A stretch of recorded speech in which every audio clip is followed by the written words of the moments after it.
Assalamualaikum warahmatullahi wabarakatuh. Salam bahagia selalu buat sahabat channel Misteri Goib. Mari kita simak dan mulai ceritanya. Di sebuah desa terpencil yang terletak jauh dari hiruk-pikuk kota, terdapat sebuah rumah tua yang dikenal dengan nama Rumah Damar. Rumah itu telah lama kosong, dikelilingi oleh tanaman liar yang hampir menutupi seluruh area halaman depan. Penduduk desa selalu menghindari rumah itu, terutama saat matahari mulai terbenam. Pagi itu, setelah beberapa bulan merencanakan untuk pindah, seorang pemuda bernama Ardi memutuskan untuk mengontrak rumah tersebut. Ia baru saja menyelesaikan kuliahnya di kota dan merasa ingin mencari kedamaian di desa. Banyak orang di desa yang memperingatkan Ardi untuk tidak memilih rumah damar. Namun ia hanya tersenyum santai dan menganggap semua itu hanyalah cerita-cerita lama. Tak perlu takut, zaman sekarang mana ada hantu, ujarnya pada temannya yang khawatir. Ardi merasa tidak percaya dengan hal-hal gaib. Ia merasa yakin bahwa dunia ini hanya dipenuhi oleh apa yang bisa dilihat oleh mata dan dijelaskan oleh logika. Setelah memasuki rumah itu, Ardi mulai merasakan ada yang aneh. Keheningan yang luar biasa membuatnya merasa sedikit tidak nyaman. Namun ia berusaha menenangkan diri. Ia mulai membersihkan debu yang menempel di setiap sudut ruangan dan merapikan perabotan yang sudah tua. Tak ada yang mencurigakan, selain rasa dingin yang tak bisa dijelaskan. Namun, saat matahari mulai terbenam, suasana rumah itu berubah. Langit yang semula cerah tiba-tiba gelap, dan angin kencang berhembus, membuat suara pohon-pohon di luar rumah bergoyang keras.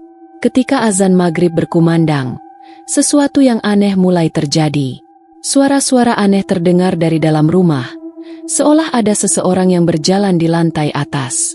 Ardi mencoba mengabaikannya dan melanjutkan aktivitasnya. Namun, saat ia mulai menyiapkan makan malam, tiba-tiba lampu listrik di rumah itu mati begitu saja. Hanya tinggal cahaya temaram dari lilin yang Ardi nyalakan. Ia merasa sedikit cemas, tetapi memutuskan untuk tetap tenang. Tetapi, saat azan maghrib selesai, sebuah suara lirih terdengar jelas di telinganya, memanggil namanya dalam bisikan yang mengerikan. Ardi! Suara itu begitu dalam, seolah berasal dari sebuah tempat yang sangat jauh. Ardi menegakkan tubuhnya, hatinya mulai berdegup kencang. Apa yang terjadi di rumah ini? Ardi terdiam sejenak, menunggu. Suasana sekelilingnya terasa semakin berat, seolah ada sesuatu yang mengawasinya. Ia mencoba untuk meyakinkan dirinya bahwa suara itu hanyalah halusinasi. Mungkin hanya angin yang masuk melalui celah-celah jendela. Namun, perasaan takut mulai merayap ke dalam pikirannya. Tangan Ardi gemetar, mencoba menyalakan lampu, tetapi hasilnya nihil. Rumah itu benar-benar gelap. Ia memutuskan untuk mencari sumber suara, berusaha untuk mengalihkan ketakutannya dengan berpikir rasional. Mungkin ada orang yang iseng, pikirnya.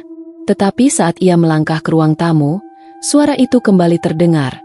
Kali ini lebih jelas dan lebih dekat. Ardi, di sini.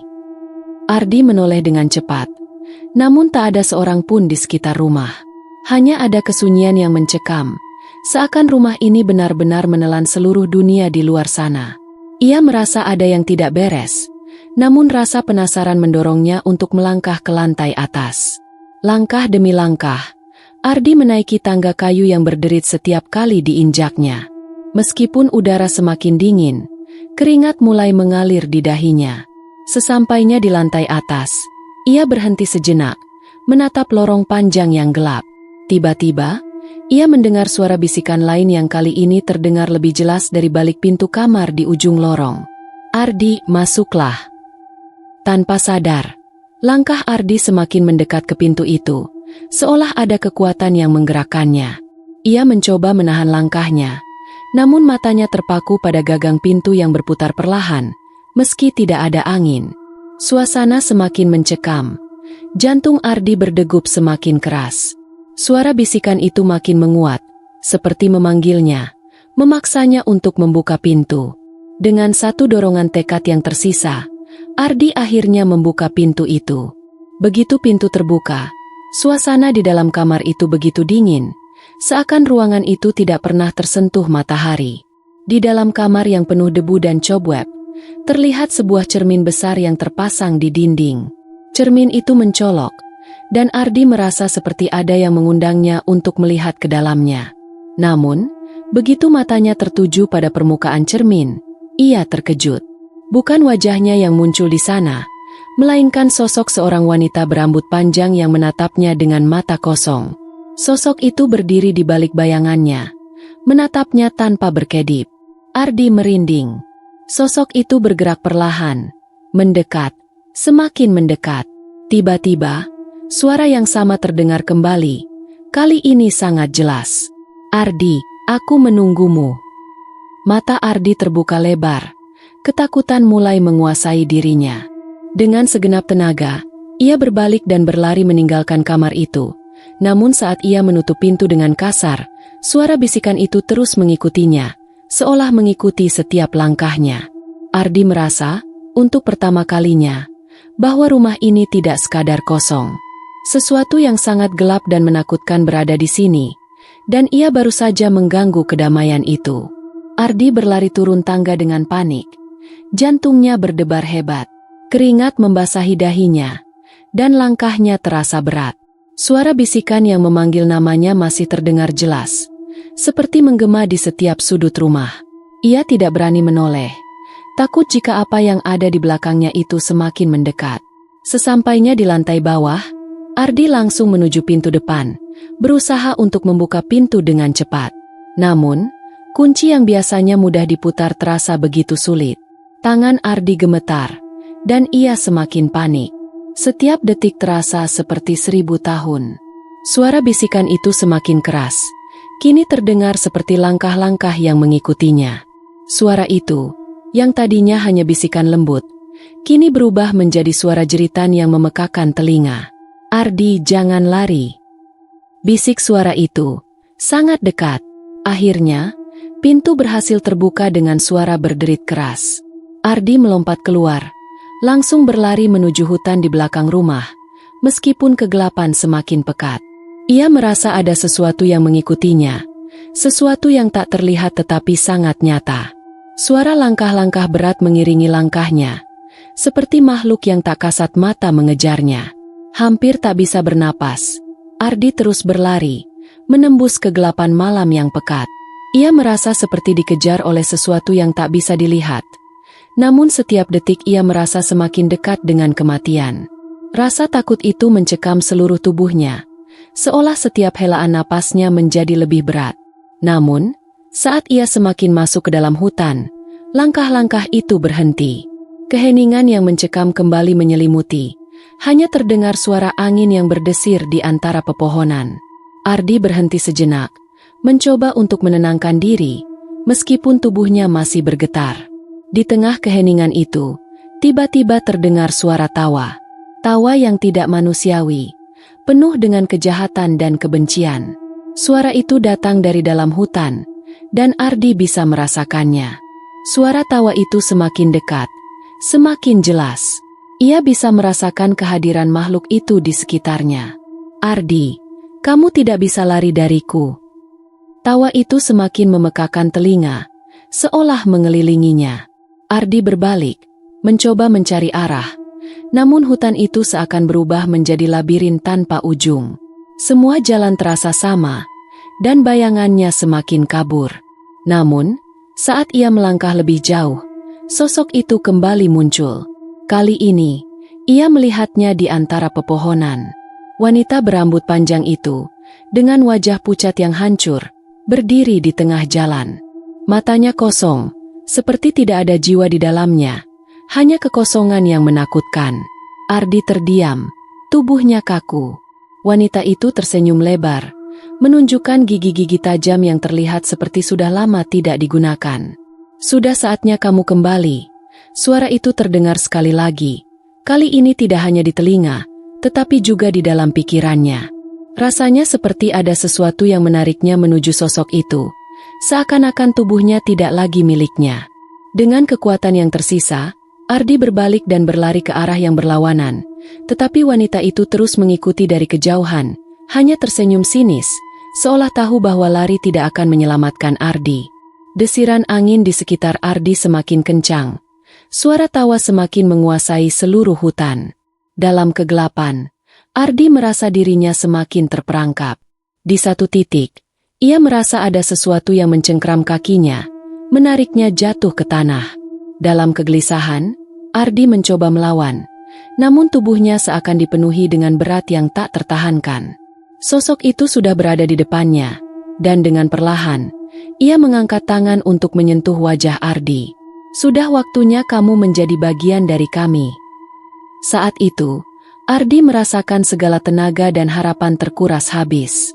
Sebuah rasa dingin yang luar biasa menguasai tubuhnya. Namun, sebelum sosok itu sempat menyentuhnya, suara keras dari kejauhan memecah keheningan hutan. Sebuah suara manusia berteriak memanggil namanya. "Ardi!" Ardi terkejut. Suara itu bukan suara dari makhluk itu. Itu suara seseorang yang sangat dikenalnya. Ardi terdiam, seakan dunia berhenti berputar. Suara itu, suara yang ia kenal baik, terdengar jelas memanggil namanya dari kejauhan. "Ardi!" Suara itu lagi, semakin dekat, semakin nyata. Tiba-tiba, kehadiran sosok mengerikan di depannya terasa menghilang, seakan terhisap kembali ke dalam kegelapan hutan. Dengan sisa-sisa tenaga yang ada, Ardi mendongak dan melihat seorang lelaki tua berdiri di antara pepohonan, tampak memanggilnya. Matanya memancarkan kehangatan, meskipun usianya sudah sangat tua, dan rambut putihnya terlihat kontras dengan gelapnya malam. Ardi merasa seolah diselamatkan dari cengkeraman kegelapan yang mencekam. "Lari, Ardi! Cepat!" seru lelaki itu, dengan nada yang tegas namun penuh kepanikan. Ardi tidak memikirkan apapun lagi. Dengan sekuat tenaga, ia berdiri dan berlari menuju lelaki tua itu. Setiap langkah terasa begitu berat, seolah ada kekuatan yang mencoba menariknya kembali, namun suara lelaki itu memotivasinya untuk terus maju. Ketika akhirnya ia tiba di tempat lelaki tua itu berdiri, pria tersebut segera meraih tangannya dan menariknya dengan cepat. "Kau hampir saja terlambat," ujar lelaki itu dengan napas terengah-engah, matanya penuh kekhawatiran. "Apa yang terjadi di sini? Apa itu?" tanya Ardi dengan suara gemetar, masih terkejut dan bingung. Lelaki tua itu menariknya lebih dalam ke dalam hutan, jauh dari rumah dan dari tempat yang penuh kegelapan itu. Mereka berlari dalam diam, hanya terdengar suara desahan napas mereka. Setelah beberapa saat, lelaki itu berhenti di bawah pohon besar, mengatur napasnya sejenak. Ardi, yang masih cemas, menatapnya penuh pertanyaan. "Nama saya Pak Wira," kata lelaki tua itu. "Saya tinggal di desa ini, dan saya sudah lama memperhatikan rumah itu. Rumah Damar. Rumah itu bukan sekadar rumah tua. Ada kekuatan jahat yang menguasainya." Ardi bingung, namun rasa ingin tahu mengalahkan rasa takutnya. "Apa yang terjadi di sana? Kenapa saya bisa melihat sosok itu?" Pak Wira menatap Ardi dalam-dalam. "Itu adalah roh yang terperangkap. Dulunya, rumah itu adalah tempat tinggal seorang wanita yang sakit parah. Dia melakukan banyak hal buruk untuk bertahan hidup, bahkan sampai mengorbankan orang-orang di sekitar untuk kekuatan gaib. Ketika dia meninggal, rohnya terperangkap di sana, menghantui siapapun yang berani masuk." Ardi terdiam, mendengarkan dengan penuh perhatian. "Tapi, kenapa dia mengejar saya? Kenapa saya yang dia pilih?" Pak Wira menghela napas berat. "Kau tidak tahu, Ardi, ada sebuah kutukan di rumah itu. Siapapun yang tinggal di sana dan mengganggu tempat itu, akan dipilih oleh roh wanita itu untuk menjadi pengikutnya. Dan, untuk mengikatmu lebih kuat, dia akan membuatmu merasa seolah-olah kau tidak bisa lari. Itu yang terjadi tadi." Ardi terdiam. Tubuhnya terasa kaku mendengar penjelasan itu. Ia merasa seolah segala yang terjadi, suara bisikan, sosok mengerikan, semuanya menjadi lebih jelas. Ia telah terperangkap dalam kutukan yang mengerikan tanpa disadari. "Jadi, apa yang harus saya lakukan?" tanya Ardi, suaranya serak. Pak Wira menatapnya dengan serius. "Kamu harus pergi sekarang juga. Jangan pernah kembali ke rumah itu. Semakin lama kau berada di sana, semakin kuat ikatan roh itu dengan dirimu. Satu-satunya cara untuk selamat adalah dengan meninggalkan tempat itu dan tidak pernah menoleh ke belakang.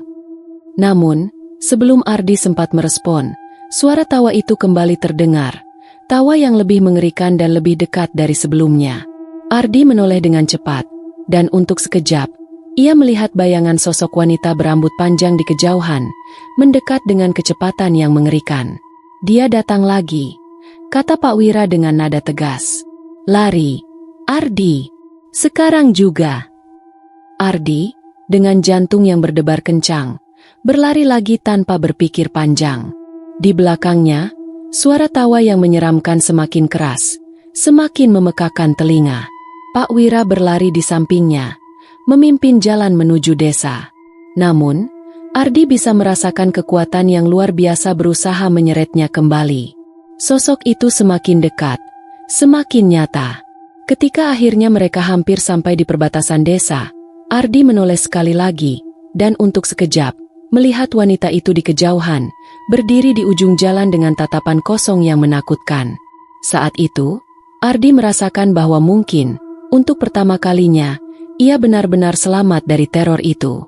Tetapi ia tahu satu hal pasti, rumah itu, dan apa yang ada di dalamnya, akan selalu menghantuinya, bahkan setelah ia pergi. Dan hingga kini, setiap maghrib, Ardi masih mendengar bisikan itu, pelan namun jelas, mengingatkan dia akan hal yang tidak pernah bisa ia lupakan.